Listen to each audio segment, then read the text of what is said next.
सातारा जिल्ह्यातील खटाव व मान हा परिसर नेहमीच दुष्काळी परिसर राहिला आहे.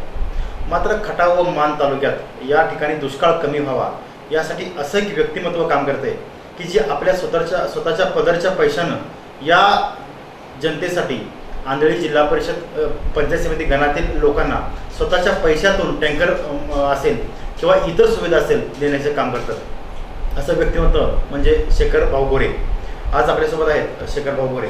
भाऊ नमस्कार. प्रथमतः आमच्या चॅनलमध्ये आपलं स्वागत. सातारा जिल्ह्यात असं आपलं एक वेगळं व्यक्तिमत्व आहे की जे खऱ्या अर्थानं दुष्काळ कमी करण्यासाठी प्रयत्न करत आहे. आंधळी गणात तुम्ही आता कोणती कामं तुमच्या पद्धतीने करताय? ॲक्च्युली माझ्या आंधळी गावात टोटल 12 गावं येतात.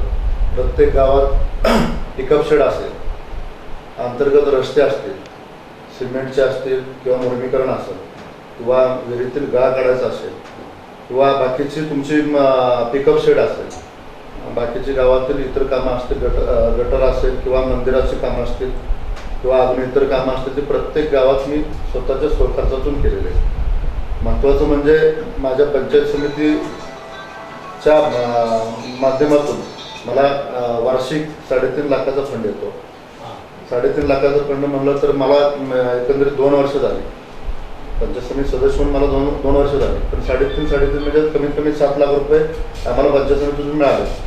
माझ्या माहितीनुसार मी माझ्या 12 गावात आंधळी गावात कमीत कमी 3 ते 3.5 कोटीचे काम केलेले आहे.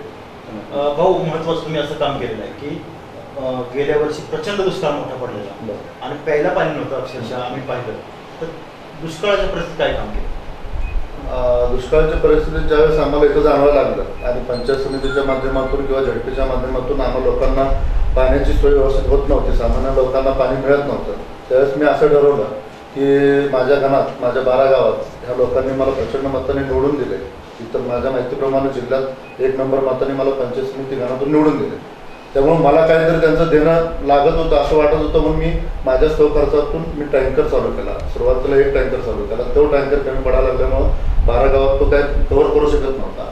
त्यामुळे मग मी 2-3 टँकर म्हणजे आता टोटली 4 टँकर माझे चालू आहेत आंध्रगाव.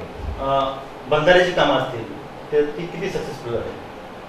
ॲक्च्युली सुरुवातीला बऱ्याच गावात अशी परिस्थिती होती, बंधारे होते ते पूर्णपणे गाळाने मुजलेले होते किंवा ते लिकेज झालेले होते आणि दुरुस्ती आम्ही लोकांनी पंचायत समितीत कितीतरी वेळा लिकेज दुरुस्ती करायसाठी प्रस्ताव मांडलेले होते. ते प्रस्ताव कधीच असे धूळ खात पडले, कधी जर मान्य झाले नाही किंवा मंजूर केले नाही.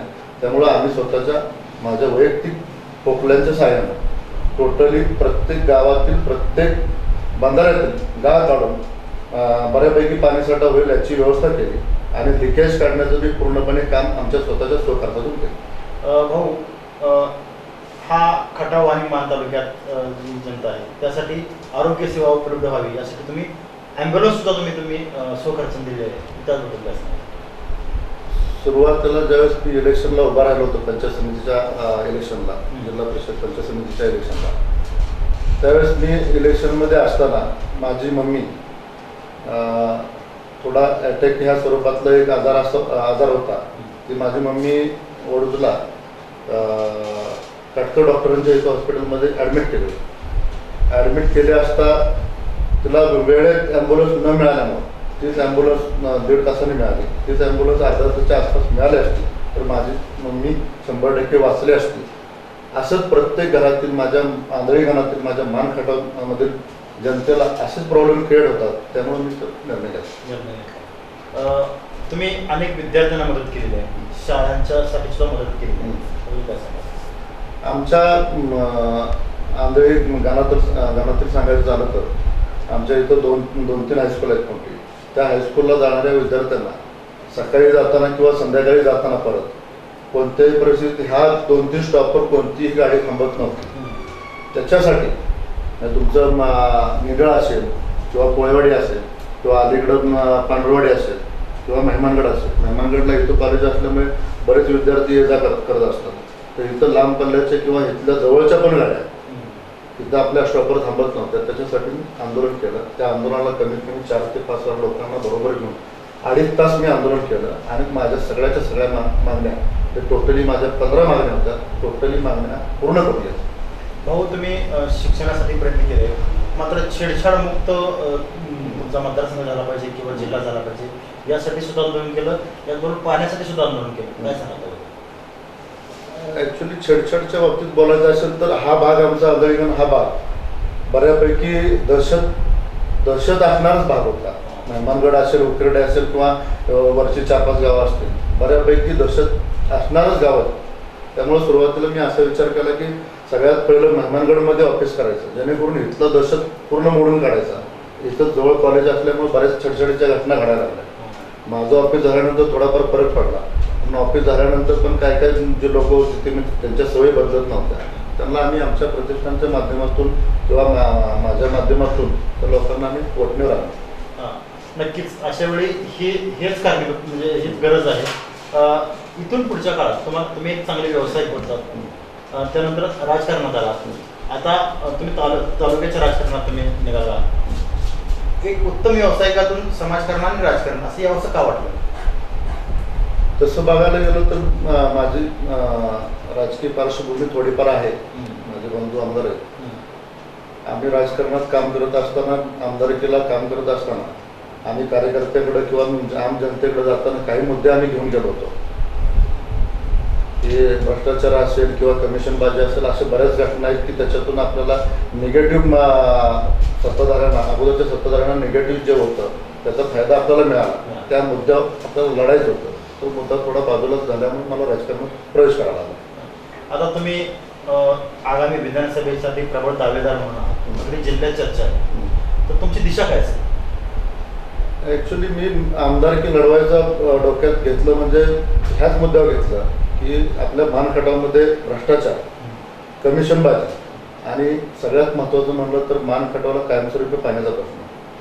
कारण गेले 50-60 वर्ष झालं यांचं एकच उद्योग चालू आहे. प्रत्येक पंचवार्षिकला हाच मुद्दा मांडला जातो. पंचवार्षिक आली की 6 महिने राहिले की प्रत्येकजण काय करतो, उभा राहतो म्हणतो की मला पाणी आणायचं आहे. अरे एवढ्या दिवसात 50 वर्षात पाणी का नाही आणलं किंवा 2.5 वर्षात का नाही आणलं? म्हणजे प्रत्येकजण त्याच मुद्द्यावर निवडणूक लढवतोय, त्याच मुद्द्यावर जिंकतोय, पण परत त्याला 4.5 वर्ष 5 वर्ष त्या मुद्द्याचा विसर पडतोय. आणि म्हणून माझ्या डोक्यात आहे की माझ्या प्रतिष्ठानच्या माध्यमातून प्रत्येक गावात शाखा काढून त्याच्या माध्यमातून एक मोठा जनरेटर तयार करायचा आणि येणाऱ्या काळात 1-1.5 महिन्याच्या काळात माझ्या डोक्यात आहे की विधानसभेवर जनतेचा भव्य मोठा मोर्चा घेऊन जायचा आणि पाण्याच्या माध्यमातून जनतेच्या रेट्याच्या माध्यमातून आपल्याला पाणी मिळवायचा प्रयत्न करायचा. आता खटाव-मान जो विधानसभा मतदारसंघ आहे, मोठा एक मतदारसंघ आहे, पाण्याचा प्रश्न मोठा आहे. पाण्याच्या व्यतिरिक्त आणखी कुठं तुम्हाला वाटतं की रोजगार निर्मितीचं वाटतं?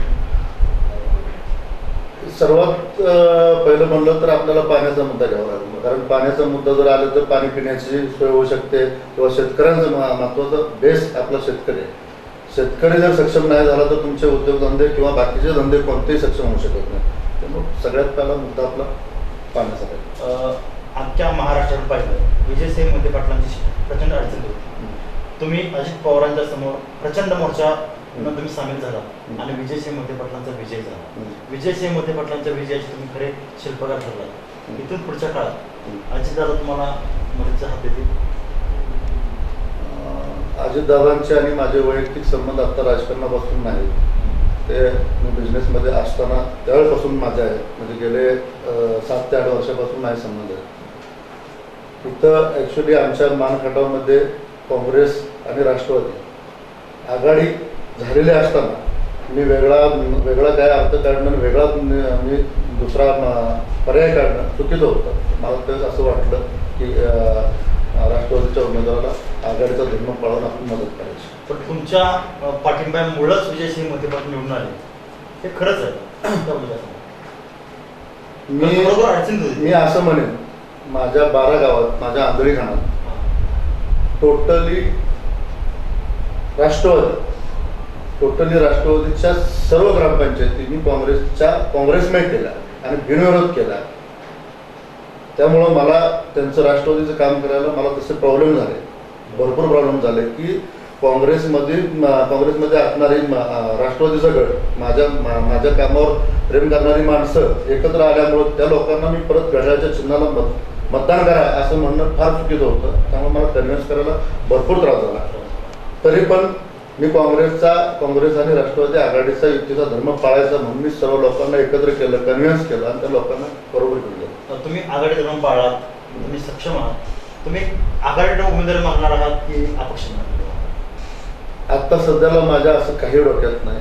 माझ्या प्रतिष्ठानच्या माध्यमातून सामाजिक काम करायला मी देणं लागतो मान खटावचं, आणि त्यासाठीच मी माझी उमेदवारी जाहीर करतोय.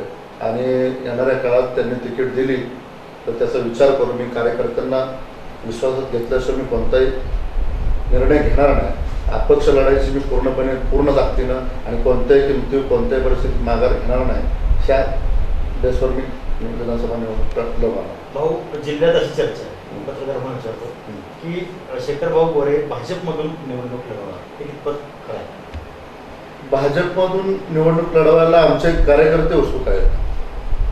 भाऊ, आपण अपक्ष लढू त्याच्याबद्दल वाद नाही, अपक्ष लढून जिंकून येऊ त्याच्याबद्दल पण वाद नाही. परंतु त्यांचा एक वर्ग किंवा माझ्यावर प्रेम करणारे कार्यकर्ते आहेत, त्यांना असं वाटतं की भाजपची थोडी लाट आहे, त्याचा फायदा आपल्याला होऊ शकतो.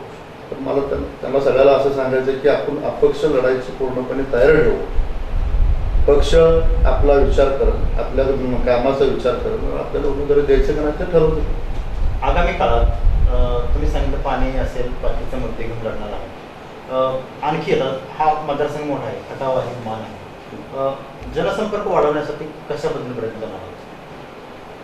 आता येणाऱ्या काळात आम्ही परवा मिटिंग घेतली, कार्यकर्त्यांची, जवळच्या कार्यकर्त्यांची मिटिंग घेतली. मिटिंगमध्ये मी त्यांचा पूर्णपणे निर्णय, मला त्यांची मनोगत मी ऐकून घेतली. विधानसभा निवडणूक लढवायची का नाही, होय किंवा नाही, त्या मतासाठी मी त्यांची मिटिंग घेतली. मिटिंगमध्ये 99% म्हणण्यापेक्षा 100% कार्यकर्त्याचा सूर होता की कोणत्याही परिस्थितीत भाव आपण विधानसभा निवडणूक लढवायची. त्यामुळे मी निर्णय घेतला की विधानसभा निवडणूक लढवायची. खटावमध्ये कसं नेटवर्क करू शकतो? मानमध्ये तुम्ही प्रॉपर आता सुरुवातीला आम्ही ज्यावेळेस विधानसभा निवडणूक लढवायची ठरवली, त्याच्यानंतर आमच्या 2 मिटिंगा झाल्या. परवाच सकाळी निर्णय झाला. त्याच्यानंतर 2 मिटिंगा झाल्या की आम्ही जिल्हा परिषद गणवाईज आमच्या गणातील 3 कार्यकर्ते, त्या गटातील 2-3 कार्यकर्ते, असे कार्यकर्ते प्रत्येक ठिकाणी, प्रत्येक गणात, प्रत्येक गटात वेगवेगळे आपण त्या पद्धतीने आपण कार्य चालू करणार. शेवटचा प्रश्न, ज्या पद्धतीने तुम्ही आंधळी गण एक आयडॉल केला, जिल्ह्यात 1 नंबरचा गण म्हणजे आंधळी गण, आजही आम्ही करोडवासी असलो तरी आम्ही सांगतो. तर हा आंधळी गण जसा तुम्ही आयडॉल केला, तसा खटाव मान विधानसभा मतदारसंघ तुम्ही म्हटला भ्रष्टाचार मुक्त आणि कमिशन मुक्त करण्याचा मानस कशाबद्दल करणार? मी तर असं म्हणेन की नरेंद्र मोदी साहेबांनी गुजरातचं मॉडेल देशासमोर मांडलं, तसं तुम्ही म्हणला आता की आंधळी गण जिल्ह्यात 1 नंबरचा गण असं बोललं जातं. मी तर म्हणेन की माझा आंधळी गण महाराष्ट्रात 1 नंबरला आहे आणि आंधळी गणालाच मी प्रोजेक्ट माझ्या मान कटवासाठी करणार. आणि आंधळी गणात मी काय केले किंवा माझ्या कार्यकर्त्याच्या मदतीने मी जी काय केलं, स्वखर्चाने जे काय केलं तेच मला मान कटावमध्ये करायचं आहे आणि तोच माझा मानस आहे. तर हे होते शेखर गोरे यांनी सांगितलेलं आहे की ज्या पद्धतीनं आंधळी गण हे महाराष्ट्रात आयडॉल केला, त्याच पद्धतीनं खटाव मान हा विधानसभा मतदारसंघ भ्रष्टाचारमुक्त, भयमुक्त, याचबरोबर कमिशन मुक्त करण्याचा त्यांनी मानस व्यक्त केलेला आहे. भाऊ, तुम्ही आमच्याशी बोललात त्याबद्दल आपल्याला विधानसभेसाठी शुभेच्छा देतो. धन्यवाद.